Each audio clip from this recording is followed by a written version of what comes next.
Get ready to immerse yourself in a world of vision, inspiration, belonging, and empowerment. Brought to you by Naturals to Go, the VIBECast is your gateway to realizing your entrepreneurial dreams.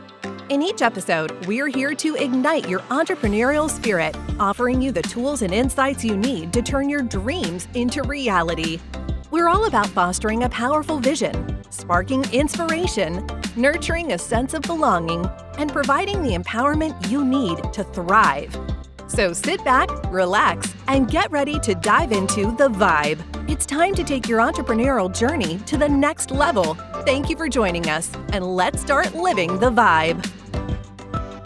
Hey folks, welcome to VIBECast. This is Linda Ballesteros and I am your host today, and we are certainly in for a treat today. We are talking about women business owners. So I recently read an article and it talked about women-owned businesses, and they said that 39% of the U.S. Privately held companies are women business owned. That's really quite impressive. They said women start businesses for many reasons. For some women, they're entrepreneurs, and but they also see that's a necessity for them to own their own business. And for others, it's a bit of an adventure. And I have to tell you, when I left corporate, it was a little bit of both. It was a little bit of an adventure, but a little bit of out of necessity. So today we're going to be talking with Tina Paine. And Tina is the founder of Wicked Healthy Vending. She is the chairman of the board for Naturals to Go. She is chairman of the New England Refreshment. She's on the board for the New England Refreshment Services.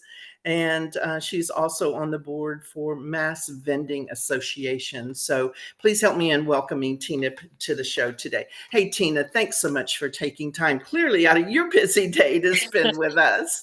Oh, Linda, it's my pleasure. Happy to be here. I'm so glad you're here because, Tina, we see more and more women looking for an opportunity to build something that's theirs. But many of us started in corporate. Tell us a little bit about your background. Sure. So I have a compliance regulatory background, and then for the last, in legal. So I went from working as a paralegal when I started getting out of college. I did other jobs, but then my real job was being a paralegal. And then I ended up getting into regulatory for government, child support enforcement in Massachusetts. I also worked for Fidelity, and the theme was regulatory. So I kept on doing that, and I worked for BNY Mellon for about 20 years, handling their regulatory state compliance and federal compliance. And I was good at it, and I was getting promoted, but something was missing. Mm. So that something that was missing was me and my desire just to say, you know what, I need to honor myself, and I've always wanted to open a business. And that's interesting. That's exactly what the article talked about is, there is that necessity, but there's also that desire for adventure, wanting to start something on your own. And had you ever owned a business before, Tina? I didn't, but how it started is my dad was a business owner, and he passed away when I was 11 years old. But I fondly remember him coming home with this big cardboard box full of papers and the adding machine on top of it. And I just thought that was like amazing. And I remember taking the junk mail out, and I was passing it on to my little brother playing boss. While all the girls were playing Barbies, I was playing boss lady. So I got that in me. I never had the business. My dad did. And my sister owned a restaurant for many years. So I was in awe of her for a long time. Well, that's really interesting how, you were exposed to it at such a very young age, and here it comes back again. So at what point, I know that you said that you were feeling a bit unfulfilled, and that's kind of the way I felt when I left my 30 plus year career in corporate, is at the end of the day, I just didn't feel fulfilled. So when you started looking for that opportunity, Tina, what was it about Naturals to Go that you thought, hey, this could be a good fit? Yeah, so I didn't say, geez, I wanted to be a vending machine owner. Like, who would have thought that? Um, However, I wanted a business that I could have some sort of structure around, one that I could learn, right, and hit the ground running. And I like the fact that they were first kind of in the industry with the healthy options and thinking about that, and being in the East Coast, that was even newer, right, than being on the West Coast. And I love the support. And one of the things too, because when I had started, I mean, their program has evolved so much more, because I started over 10 years ago. But I love the fact that they did not pressure me. They wanted to make sure it was a good fit for me, and that really sat well with me. Um, so I made a decision that this is what what I wanted to do and where I wanted to go, and I didn't think twice. And I'm the type of person, when I make a decision, I just move with it. Yeah. Now, going from corporate to owning your own business, what was that transition like, Tina? So I kind of dipped my toe because I started with 5 vending machines, and I worked full-time job while I was building my business. So I worked from 2013 to the end of 2018, while I grew my business from 5 machines to 50 machines. Wow. Um, and then I decided I'm going to jump into this full time, which I'm so glad I did. And when I did, and then we moved into a warehouse, and we hired additional employees, and of course, COVID hit in between there, so there was a little pause for the industry. And now we're right back at it, and I really love it. Yeah. So, Tina, as you've grown your business, did you decide to become women certified from the very beginning of owning your business? Or at what point did you say, maybe there's some benefit there? And what was that benefit? Yeah, so I didn't know it existed, right? That the certification existed, and I think that's a key point of why I'm here today too, right? And why you're having this, is because it's such an important thing. Uh, so I went to my cousin, my younger cousin, who is a vice president in public relations for a firm, and I said to her, "Is there anything else I can do? I know there's more I can do here." And she's like, "You need to really seek out being a certified women-owned business and go to the Massachusetts support system, is the Center for Women's Enterprise." And I did. I listened to her and I did that, and it was one of the best things I ever did. So, what does that process look like, Tina? Do you women that are listening, if they're interested in that, do they have to be? Does their business have to be in a certain industry? Does it have to be a certain size? What are the qualifications? Yeah, no, there's no specific industry or specific size. You just have to show that you are a majority owner of the business. So that is 51%. I mean, you can have a business with a partner. You can have many male employees. It's really not about that. It's showing that the woman is actually in control of her business. Mhm. And it's really a simple form online, um, questions and answers, responses, documentation showing this, in a fee that's on a sliding scale. I think it starts out at 350 and it goes up to 1,000, depending on your revenue. And obviously, if you're just starting out, it would be a $350 fee. There's the site visit every 3 years. And then when you are approved, there are many benefits that go your way as a certified woman of business. Well, speaking of benefits here, let's talk a little bit about that. Is it just a certificate that you hang on your wall and you just don't, and that's where it ends?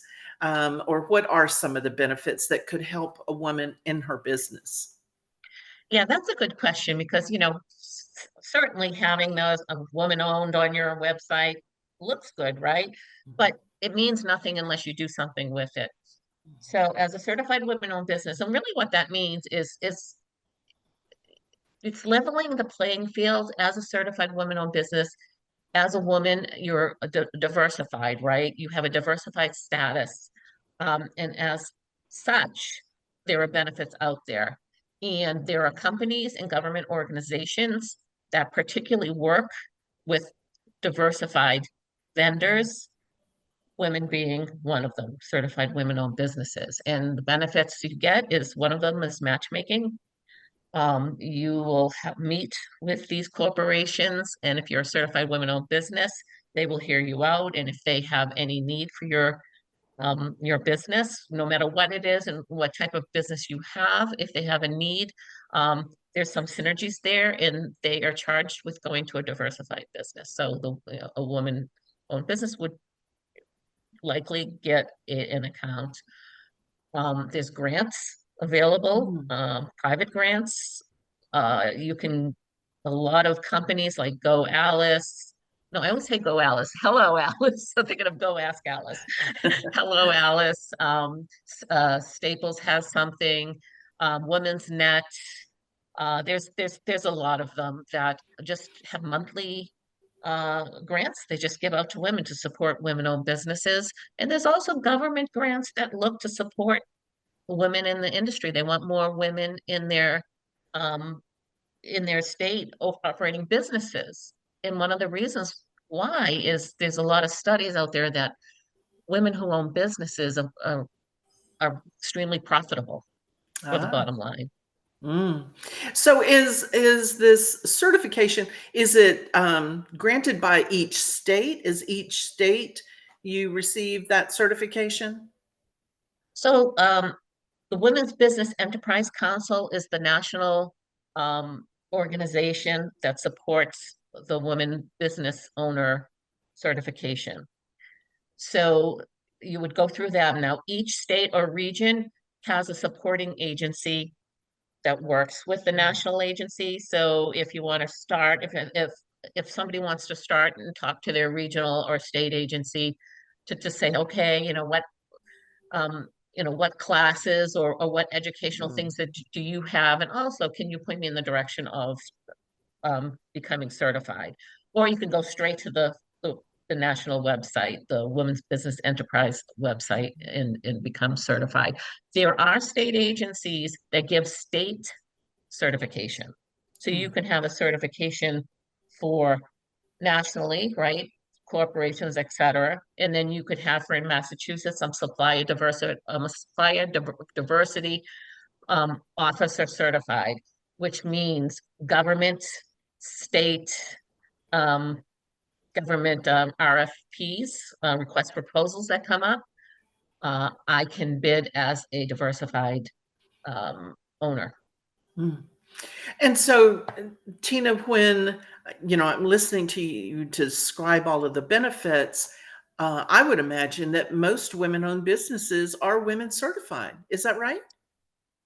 Well, I would think it's not right. I don't think, and I can't speak to all the different industries. I'm sure there are more like in the beauty industry and industries where historically women are more typically owners of those businesses. But in the vending industry, no. The last I looked, which was a month ago, there were only 5 certified woman-owned businesses in the vending industry nationally. Yeah. And Did one you is mean me. did you mean 5%? No, 5. 5 Like count. individual, like Oh my I'm one goodness. owner.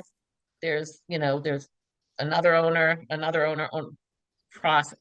The vending industry for women, we are definitely lagging behind as far as uh, having women in the field. However, it's growing rapidly, and what I say to people is an opportunity there. Where there's a gap, there's an opportunity. And think about it to all the women, if the regions that you're in, if they do not have a certified woman-owned vending service operator, and there's a government account or a large corporate account in that area that it supports diversified vendors, and you apply because you're certified, you're putting yourself in a good spot. There's opportunity there. So let's talk about that opportunity and what that looks like, Tina. Have you been able to benefit as a woman business owner by receiving some of these contracts? Yes, I have. One of them I got at a conference. It was a women's conference where they had matchmaking. And there was a quasi-governmental agency in Massachusetts, and I got to put four machines and one on each floor, and it was doing very, very well because I was a certified woman-owned business. And then also they gave another agency wanted pantry services, which is kind of an offshoot. Once you become a vendor, there are other opportunities out there. And they actually called this other place saying, "Hey, we're looking for a vendor that's diversified." And then there's many types of diversification. So it doesn't, they could be looking for minority, a veteran-owned, woman-owned. So they gave me a good recommendation. So I am working on that account, and I just got an account with Mass General Hospital on the pantry services because I'm a certified women-owned business, but also what I say to women, it's not just because you're certified. You have to have services to back it up. I mean, as women, we want to do things right, and where um, it's just not the certification. You have to prove that you are a good customer service and vending service operator. Yeah, that just kind of gets you in the door and gets your name on the list, so to speak, but you still have to provide the service or the products that you said that you would, right? Yes. Yeah, yeah. So, Tina, we've already established that there's so many women business owners that are not certified. How do you help other women? How do you help to educate other women the importance and the value of this? Yeah, I mean, being associated with Naturals to Go, there are so many operators. And one thing I want to say about Naturals to Go is they bring in the most diversified group of operators and employees that I've seen being on the board and seeing who they brought in. And they really want to promote it. And their understanding of me and my role as being a certified women business owner and the benefits that I've shared with them, they asked me to reach out to each of these operators. And I think that's something that we want to bring the younger people Mm, um, and have them understand what their benefits are and be mentors to them. I also spoke at NAMA you kindly suggested that and asked me to see if I could submit something, and I got to speak, and I was very honored to speak at NAMA and for the women in industry who also backed up that session.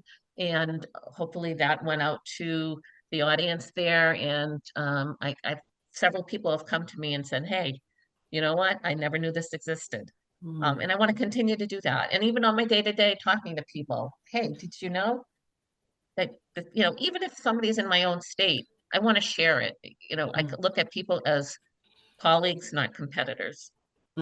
Yeah, that's a really good way to think of that, Tina, because sometimes when I was in corporate, women got a bad rap, for not helping each other. But I don't see that out in the entrepreneurial small business world. I feel like women are willing to share and help each other to succeed because, like you said, they're colleagues, they're not competitors. So, Tina, if somebody is listening, if a woman's listening right now and she has a business, it doesn't matter what industry it's in, what would you suggest that she do to get the process started in becoming certified as a women business owner?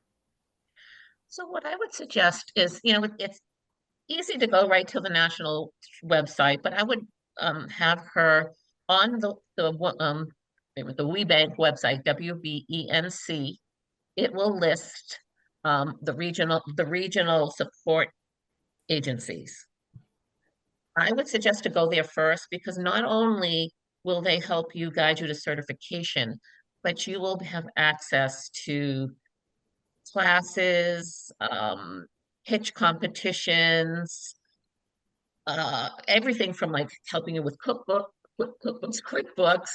to organizing your business to marketing strategies.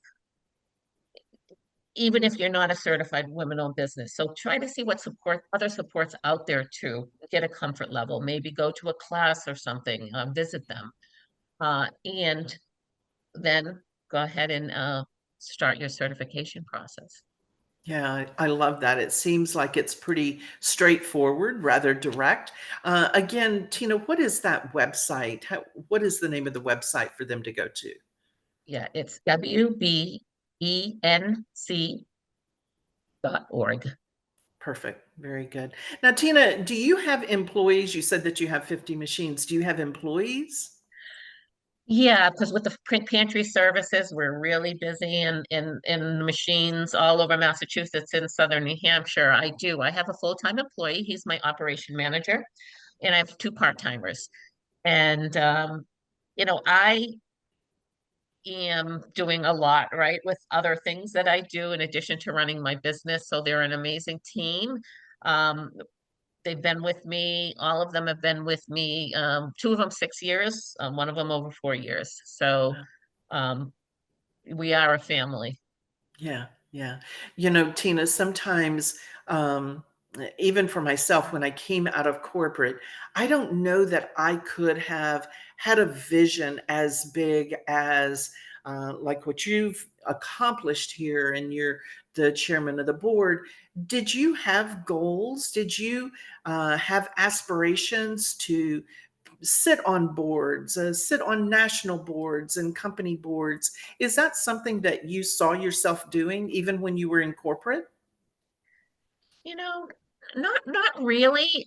I think the passion for what I do, right? The love of what I do, and this is part of owning your own business. You have this passion.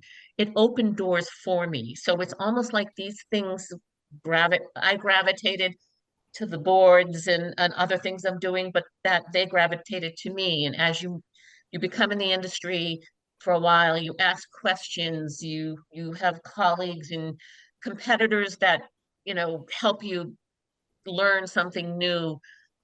Opportunities open up, and it's almost like some sort of like magnetic synergy. And I love that because I almost feel like it's such an authentic part of me that I did not have in corporate. Mm.